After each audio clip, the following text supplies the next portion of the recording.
Alors, bonjour à tous et merci d'être là pour la suite de l'informateur du 19 juin 2019. On est mercredi, 11h38, heure du Québec, cousins français, américains, compatriotes québécois et voisins canadiens. Merci d'être là. Les autres aussi d'Afrique du Nord, des Amériques, du Japon, du Pacifique, de Tahiti et du Japon aussi et de l'Australie. Merci vraiment des quatre coins de la planète, vraiment. Merci d'être là. C'est vraiment super apprécié. Vos messages, vos liens sont super appréciés. Merci de ne pas être dans le troupeau de moutons si vous n'en êtes pas parti, si vous n'en faites pas partie. Et si vous en faites partie, essayez d'en sortir. C'est le plus grand conseil que je puisse vous donner.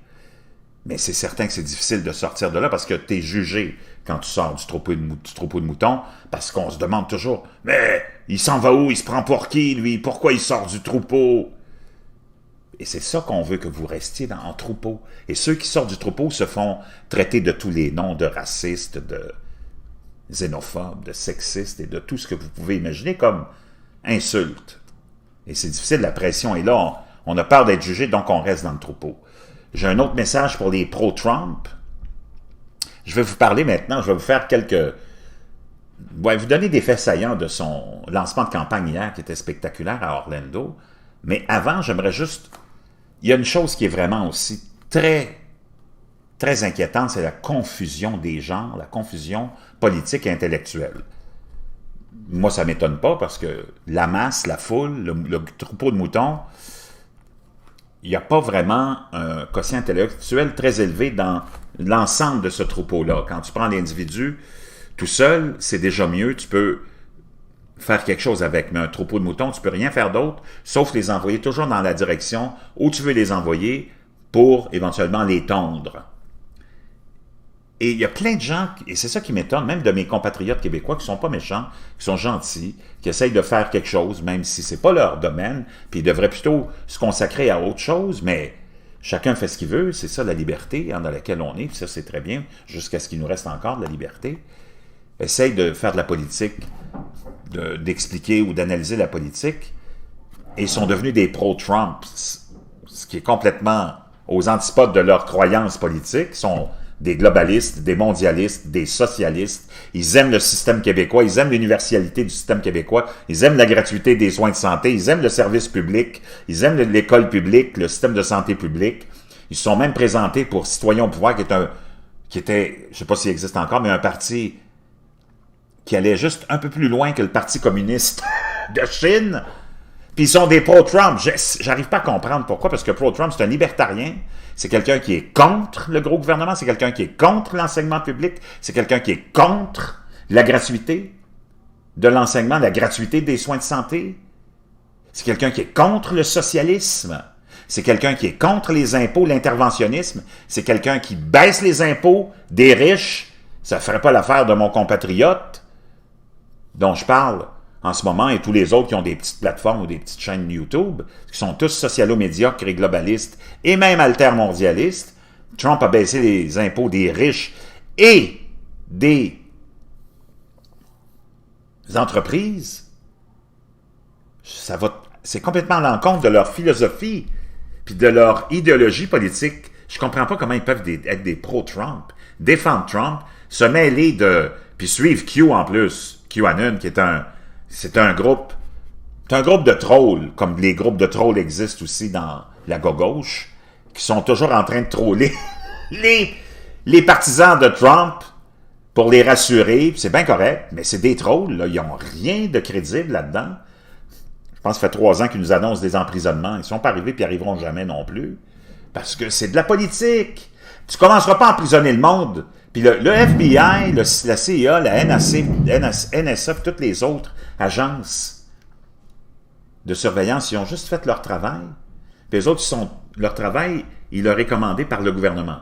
Le gouvernement, c'est pas le politicien. Le gouvernement, c'est l'entité qui reste en permanence. Puis les autres, ils veulent s'assurer qu'il n'y a rien qui change puis que le pouvoir reste entre les mains de ces bureaucrates. Les politiciens, c'est des marionnettes. Donald Trump est une marionnette aussi, mais une marionnette qu'on aime. Mais il a fait quand même bouger la structure parce que c'est une marionnette qui n'est pas de la même gang. C'est une marionnette qui vient d'une autre gang. Comprenez-vous? C'est une guerre pour le contrôle de 20 trilliards de dollars de valeurs. Puis ça, c'est entre tes mains quand tu es président ou quand tu es au pouvoir. Donc, c'est tous des marionnettes, mais c'est juste qu'il y a des marionnettes qu'on préfère par rapport à d'autres. Mais il n'y a personne qui va être emprisonné. Puis le gouvernement a demandé au FBI, puis à la CIA, puis à la NSA de s'assurer qu'il n'y ait pas eu une interférence de la Russie qui en fait son sport national, interférer dans toutes les élections, comme tous les gouvernements le font. C'est de l'hypocrisie totale de penser que d'abord c'est la première fois puis qu'il y a juste les Russes qui font ça. Les Américains le font continuellement. Puis quand Barack Obama a fait son message officiel de soutien à Emmanuel Macron, avec la prestance qu'il a, puis l'importance qu'il avait au sein de la communauté internationale, puis des populations naïves mondiales, Barack Obama, ben c'était de l'interférence, ça. Mais on n'en a pas parlé parce que ça fait notre affaire. L'interférence, quand ça fait notre affaire, on n'en parle pas. Donc, il n'y a personne qui va finir en prison. C'est juste la politique. Naturellement, Trump, lui, est offusqué de ça. Il veut démontrer que lui n'a pas été coupable de ça, donc il rejette le blâme chez les autres en essayant de les associer à l'origine de ça. Puis c'est bien correct. Puis l'autre côté fait la même chose, puis on n'accepte pas les conclusions du rapport Mueller parce que il n'y a pas ce qu'on voulait dedans. Donc, tout est politique. Mais le cœur de l'affaire, il n'y a personne qui va finir en prison.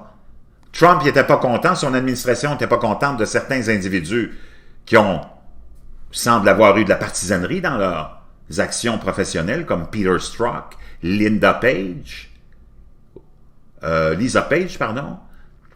Andrew McCabe, James Comey lui-même a été congédié par Donald Trump. Donc, il y a des gens qui ont déjà écopé, mais ça va s'arrêter là. C'est ça qui ont juste fait leur job, mais tu n'as pas aimé ce qu'ils ont fait comme opération d'écoute électronique, de travail d'enquête. Tu n'as pas aimé ça, tu les as congédiés. Ben, c'était à deux cheveux d'être de l'obstruction de justice. Il a été chanceux, Donald Trump, de ne pas être allé au-delà de vraiment la fine ligne qu'il était vraiment très prêt à franchir. Mais il ne l'a pas fait. Mais tout ça, c'est juste la politique. Puis ceux qui pensent encore, qui prennent ça au sérieux, puis qui écoutent QAnon, franchement, faites autre chose. Regardez les émissions de cuisine, regardez des émissions de tricot, mais lâchez QAnon. C'est une bande de trolls. C'est une bande de trolls qui font juste troller. Ils font juste troller. Les partisans de Trump, c'est bien correct parce que tu en as une maudite gang de trolls de l'autre côté, mais il n'y a rien de fondé là-dedans. C'est juste de la démagogie, c'est juste de la fantaisie. Mais on va revenir à la réalité. Donald Trump hier, à Orlando, pour lancer sa campagne officielle de 2020, je peux vous dire une chose, il y avait du monde là-dedans. Wow! On voit la gracieuse et élégante Melania Trump, hein? Ça, quand on parle de grâce, d'ailleurs, j'ouvre une parenthèse, Michelle Obama, qui était une femme très déplaisante, très arrogante, qui donnait des leçons de moralité à tout le monde aux États-Unis, à tous les enfants, elle leur a dit comment manger puis quoi manger dans les écoles. Eux autres, la petite gauche, ils aiment ça, des petits tyrans comme ça, puis des petites tyrannes et des petits tyrans qui viennent imposer la vision de l'élite au misérable peuple. Nous autres, on va vous dire quoi manger à l'école. Et elle avait imposé un menu partout à l'école qu'on avait vénéré et adoré. Mon Dieu, quelle grande dame! C'est une dictatrice. Comment ça, quelle grande dame? Mêle-toi de tes affaires, va faire des affaires humanitaires, fais ce que tu as à faire comme première dame, viens pas commencer à nous faire suer, nous dire qu'est-ce qu'on va manger dans les écoles, là. Mais la petite gauche avait tellement ça. On la voyait en première page de tous les magazines de mode pendant 8 ans. On va dire une chose. C'était quand même une belle personne, une bonne personne dans l'ensemble, malgré son petit côté tyran, comme tous les Christophe Colomb de gauchistes, qui veulent tout gérer toute ta vie. Ils ne gèrent pas leur vie, mais ils veulent gérer ta vie. Puis ils ne sont pas capables de gérer leur propre vie. Mais on va dire une chose, c'était pas un top modèle, là. Mais elle était en première page de tous les magazines. Puis on l'a vendu, parce que c'est ça qu'on voulait vendre. Une première dame tyrannique, puis un président tyrannique, des activistes socialos médiocres. C'est ça qu'on avait comme modèle, puis on voulait vendre ça. Puis c'était comme ça partout en Europe. Tous les dirigeants pendant les années de Barry Soetoro, ça a été des dirigeants socialistes. C'était la tendance, c'est ça qu'on vendait. Là, c'est un petit peu à contre-courant. Mais je veux dire une chose, moi, si j'ai un magazine de mode comme Vogue, c'est Mélania qui est en première page de tous mes magazines dans toutes les semaines. Parce que c'est une carte de mode, c'est une ancienne mannequin. Puis c'est la première dame en plus. Ben non, on la boude, puis on la boude parce que les médias boudent les femmes conservatrices. Et surtout, la femme de Donald Trump, qui est un président anti-globaliste et anti-mondialiste. Enfin, c'est elle qui a présenté son mari hier.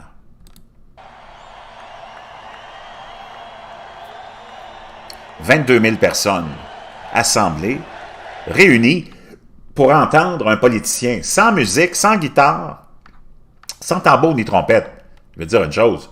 Tu prends les 23 candidats démocrates que tu as sur la carte, qui vont aller commencer à débattre le samedi, je pense. Le premier débat entre les candidats démocrates, c'est samedi. Tu prends les 23 candidats puis leurs supporters, tu n'es même pas capable de remplir un gymnase d'école. Ils sont pas populaires, il n'y a personne qui les aime. Tu aurais besoin d'à peu près 4 pizzas extra larges pour les nourrir. Il n'y a personne qui les suit. Donald Trump, 22 000. Puis on a refusé plein de gens. Il y avait une demande de 120 000 billets. Des gens qui ont demandé. 120 000 personnes qui voulaient assister au lancement de sa campagne électorale. On peut voir la ferveur des gens. Avec Mélania, avec son bel accent.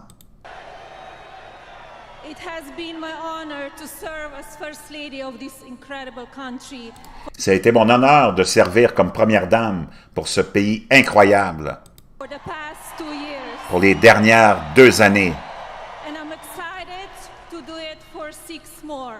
Et je suis excité à l'idée de le faire pour 6 années de plus.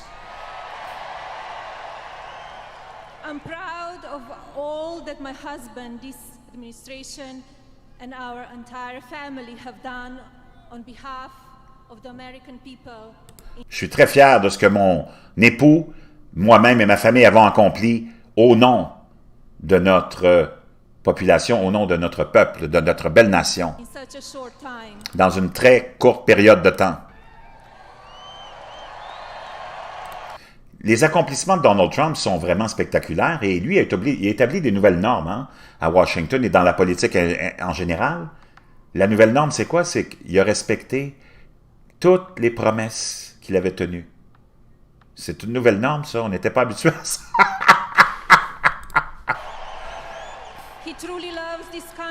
Il aime vraiment profondément ce pays, on peut le voir. Et il va continuer à travailler en votre nom aussi longtemps qu'il le pourra.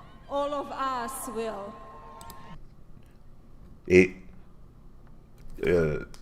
tous nous autres aussi, nous allons continuer à travailler aussi longtemps qu'on le pourra. Thank you all again for being here tonight.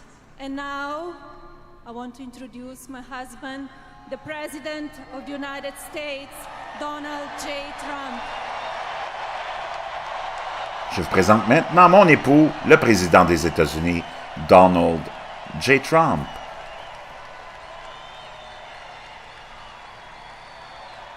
Wow, quelle élégance, quelle grâce, hein? Wow!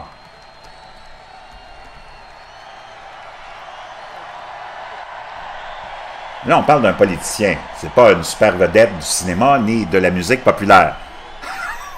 22 000 personnes. Je sais pas si Emmanuel Macron déclenche autant de ferveur chez les cousins français.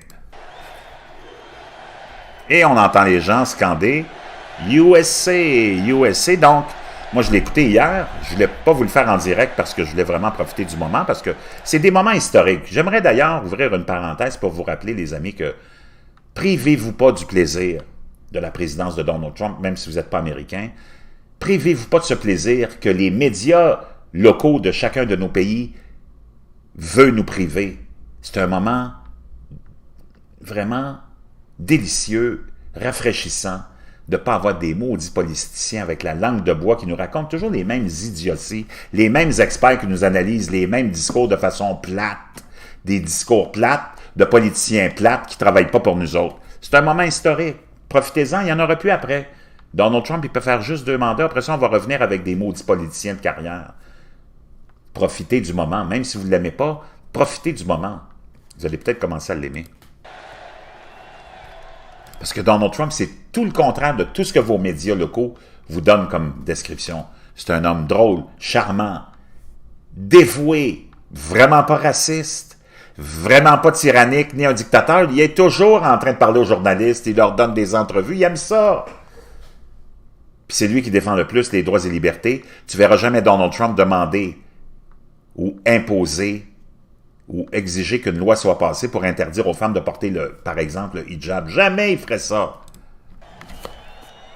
Oh, we had such luck in Orlando. We love being in Orlando. Thank you. Thank you, Orlando. What a turnout. Wow, quelle soirée. On a vraiment de la chance d'être ici à Orlando. What a turnout.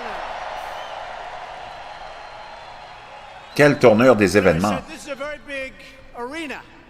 Ça, c'est un grand aréna, hein? For a Tuesday night, I said, you know, Hey, c'est mardi soir en plus. if we have about 3 or 4 empty seats, the fake news will say headlines. He didn't fill up the arena. You know? Déjà, il attaque les fake news. Il dit, imaginez s'il y a 3 ou 4 sièges vides, les fake news vont commencer à dire, il n'a pas été capable de remplir son aréna. La cible préférée de Donald Trump, les médias menteurs, qui sont pas là pour enseigner les gens, mais pour les endoctriner, qui ont un agenda. Tous ces gens-là sont globalistes et mondialistes, et ils veulent pas l'avouer. Ils font encore semblant et faire à croire aux gens qui sont là pour rapporter la nouvelle. Vraiment, c'est tellement, c'est tellement mensonger, malhonnête. Leur jupon dépasse tellement. C'est incroyable. So I said, maybe we shouldn't take a chance. Maybe we shouldn't go to Orlando. We should go someplace else. And I said, no, I think we'll go to Orlando. And Donc, il dit, je pense qu'il y a des gens qui me disent, on ne devrait pas prendre de chance, on devrait aller ailleurs qu'à Orlando, c'est trop gros. Tout à coup qu'on ne remplit pas, il dit, non, on s'en va à Orlando. And not only did we fill it up, but we had 120,000 requests. Non seulement on a rempli, mais on a eu 120 000 demandes pour assister à ce lancement ce soir. That means you folks have come out very, very good. Congratulations. Ça veut dire que vous autres, les amis, vous êtes vraiment manifestés de façon spectaculaire. I want to thank our great Vice President Mike Pence and his wonderful wife Karen Pence. Il dit, je voudrais remercier sincèrement notre vice-président Mike Pence et sa tendre épouse, Karen, Our magnificent First Lady Melania. Thank you. et notre magnifique première dame, Melania. I'm thrilled to be back in my second home. That's what it is. It's my second home. Je suis vraiment excité d'être ici dans ma deuxième maison. C'est ma deuxième maison. In many cases, I think I could say it's my first home. You want to know that? À plusieurs occasions, je pourrais même dire que c'est ma première maison. It's the great state of Florida. C'est le grand État de la Floride. Et c'est vrai que c'est un grand État. Je suis allé l'an dernier. Formidable État. Je vous le suggère vraiment.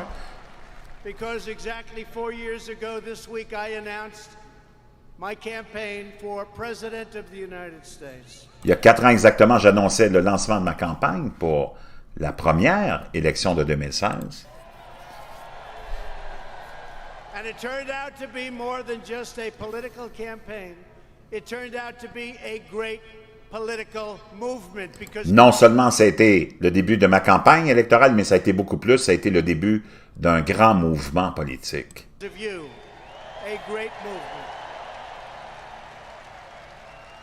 It's a movement made up of hard-working patriots who love their country, love their flag, love their children, and who believe that a nation must care for its own citizens first. Donc c'est un mouvement dans lequel vous êtes nombreux à penser que d'abord on devrait s'occuper de nos citoyens en premier, la famille, les enfants,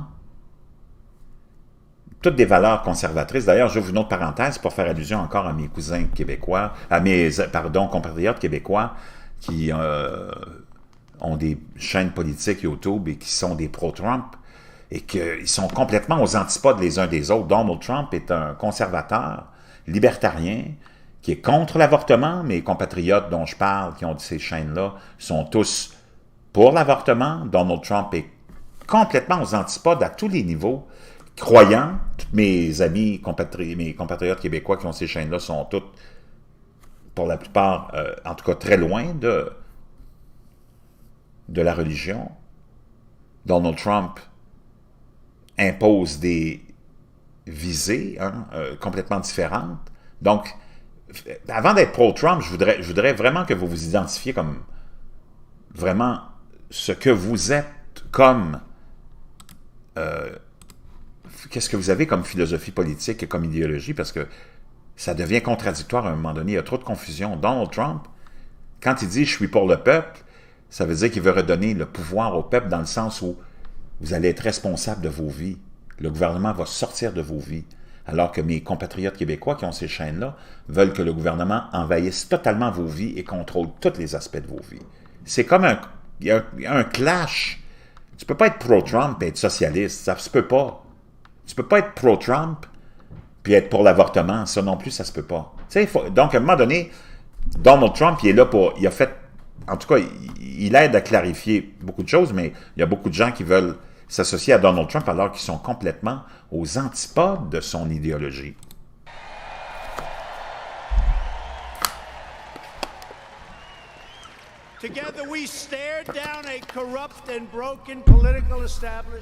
Ensemble, on a complètement détruit un establishment politique corrompu où on est en train de le déshabiller.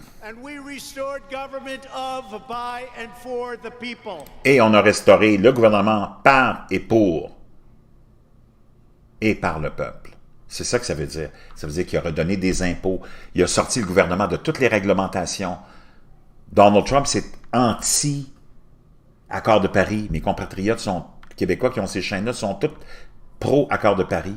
Lui, il est contre ça, c'est de la folie. Lui, il est pro-pétrole. Tous mes compatriotes québécois qui sont pro-Trump, qui ne comprennent pas pourquoi ils sont pro-Trump, sont tous contre le pétrole. Voyez-vous, c'est qu'il faut vraiment éclaircir vos idées, mes amis. Il y a tellement de confusion, c'est pas possible. Puis quand il dit on a rétabli le gouvernement pour le peuple, ça veut dire qu'on a donné les pouvoirs aux gouvernements régionaux le plus possible. Ça revient aux États. Il dit, nous autres, on s'est sortis de l'avortement. Nous autres, on ne veut rien savoir de ça. On ne donne pas de maudite scène pour ça. Ça sera aux gouvernements locaux, les gouvernements des États, de s'arranger avec ça. On sort de l'enseignement, on sort de ceci, on sort de cela. Comprenez-vous? On vous redonne plus d'argent, puis arrangez-vous avec vos problèmes. C'est un petit peu ça, dans le fond. Les Américains sont vraiment matures. Ils aiment ça, les Américains, s'occuper de leur affaire. Les Américains, contrairement aux cousins français puis aux compatriotes québécois, eux autres, ils n'aiment pas ça quand le gouvernement met son nez dans ses affaires. Et eux autres, ils veulent la paix puis s'occuper de leurs affaires puis garder leur argent. Our country is now thriving, prospering and booming. And frankly, it's soaring to incredible new heights. Et le pays est en train de prospérer, d'avancer, de s'enrichir, et même que c'est en train de gonfler à des niveaux jamais atteints.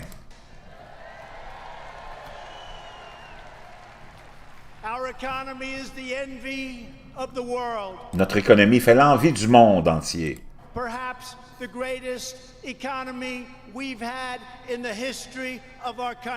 Probablement l'économie la plus prospère de toute l'histoire des États-Unis. On sait comment Donald Trump a exagéré, mais c'est quand même vrai, parce que les chiffres sont là pour lui donner raison. Et d'ailleurs, j'aimerais vous rappeler que plus ton économie est prospère, plus les gens travaillent, plus le gouvernement fait de l'argent. Parce qu'il y a de plus en plus de gens qui payent de l'impôt et des taxes. Comprenez-vous? C'est ça le principe capitaliste. Contrairement au principe socialiste, qui élimine tout le travail, la prospérité, puis qui se retrouve dans des misères incroyables parce que, justement, on a éliminé la source de revenus, le travail. On a tout enlevé, on a tout envoyé ailleurs, on a strippé l'économie, comme on dit en construction, puis on se retrouve avec des pays faibles dans des situations très précaires, comme le Canada, comme la France et les pays d'Europe. Et le Venezuela, entre autres. And as long as you keep this team in place, we have a tremendous way to go. Our future has never, ever looked brighter or sharper. Notre avenir n'a jamais paru aussi brillant.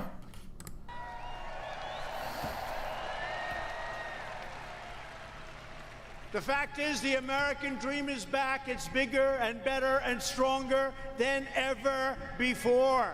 Le rêve américain est revenu en force, plus fort que jamais. Et c'est vrai qu'on avait tellement, surtout sous l'administration de Barack Obama, vraiment diminué la fierté des Américains. Il faut que vous vous mettiez dans les chaussures des Américains. Je peux comprendre les Français, les Canadiens d'être jaloux des Américains parce qu'ils sont vraiment en meilleure position que nous. Je peux comprendre que vous soyez jaloux et que vous les détestiez, mais il a fait toute une job pour son monde. Lui, il n'était pas le président du monde, là. Il est le président des États-Unis. C'est ça qu'il faut comprendre.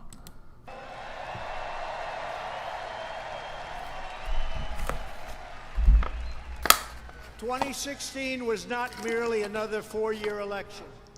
This was a defining moment in American history. 2016, c'était pas juste une élection ordinaire. C'était un moment vraiment unique pour redéfinir les États-Unis. Ask them right there. Il dit, demandez à ceux-là qui sont là en pointant encore les fake médias, les journalistes, les caméramans de ces médias-là. Les autres, ils savent que c'était pas une élection ordinaire, parce que vous avez vu comment ils sont en mode attaque depuis que Donald Trump est président. C'est rare, pensez-y. On traite Donald Trump de tous les noms, mais c'est les médias qui agissent en vrais salopards et en malhonnêtes et en personnes disgracieuses, en donnant pas leur juste, en rendant pas crédit à Donald Trump et en le démonisant et en l'attaquant tous les jours. Puis ils voudraient, ces gens-là, qu'on les prenne au sérieux, les médias. Franchement, c'est une honte pour la race humaine. Il a raison de les appeler des fake médias. C'est de la vermine, ces gens-là. Ils n'ont aucune moralité.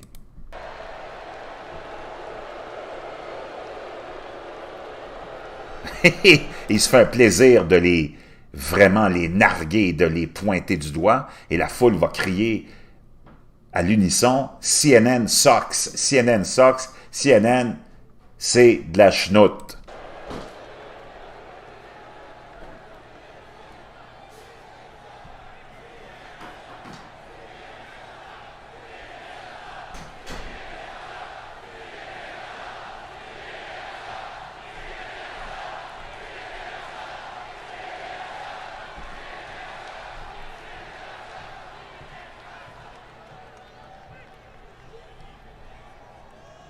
By the way, that is a lot of fake news back there.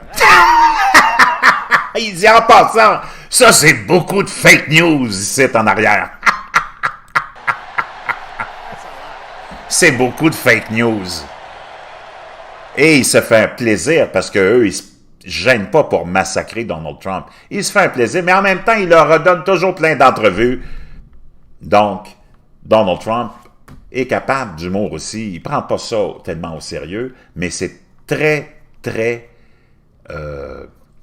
payant auprès de sa base de démoniser les médias. Les Américains, les fervents partisans de Donald Trump aiment beaucoup ça quand ils se moquent et démonisent les médias.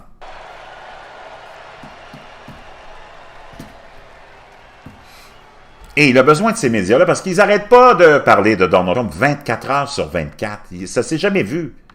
Ça s'est jamais vu.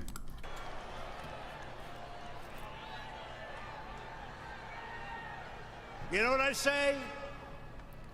The amount of press we have tonight reminds me of the Academy Awards before it went political and their ratings went down the tubes. Il dit, ce qu'on voit là, ces médias-là, et ça me rappelle l'Académie des Oscars, hein? On sait qu'à chaque fois maintenant, que depuis que Trump est là, qu'on a la fameuse remise des Oscars, on en profite toujours pour mettre son petit grain de sel politique et de démoniser les supporters de Trump et Donald Trump lui-même. Et leurs codes d'écoute ont chuté depuis 3 ans, d'année en année. Il n'y a plus personne qui écoute ça aux États-Unis parce que c'est devenu disgracieux que ces gens-là essaient de moraliser, de donner la morale aux Américains. On voit que ces gens-là, encore là, sont malhonnêtes, leurs codes d'écoute descendent, leur cote aussi de popularité au cinéma descend beaucoup. Et il dit, les médias sont pareils, parce que c'est vrai que CNN et tous les autres, depuis l'apparition de ce fameux rapport de Robert Mueller, qui exonère Donald Trump, tous leurs codes d'écoute en général ont vraiment baissé, parce que ça veut dire qu'ils ont traîné les gens dans le mensonge pendant 2 ans et demi.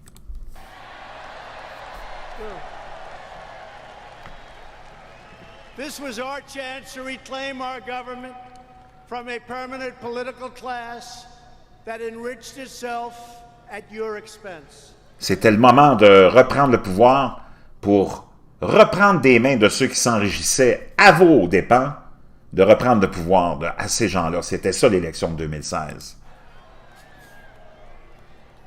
As I said on a wonderful, beautiful day at my inauguration, we did not merely transfer power from one party to another, but we transferred power back to you, the proud citizens of the United States of America. Et comme je l'ai déjà dit à maintes reprises à mes proches et à mes collaborateurs, l'élection de 2016, c'était pas simplement un transfert de pouvoir d'un parti à un autre, comme ça s'est toujours fait, mais le transfert du pouvoir au peuple.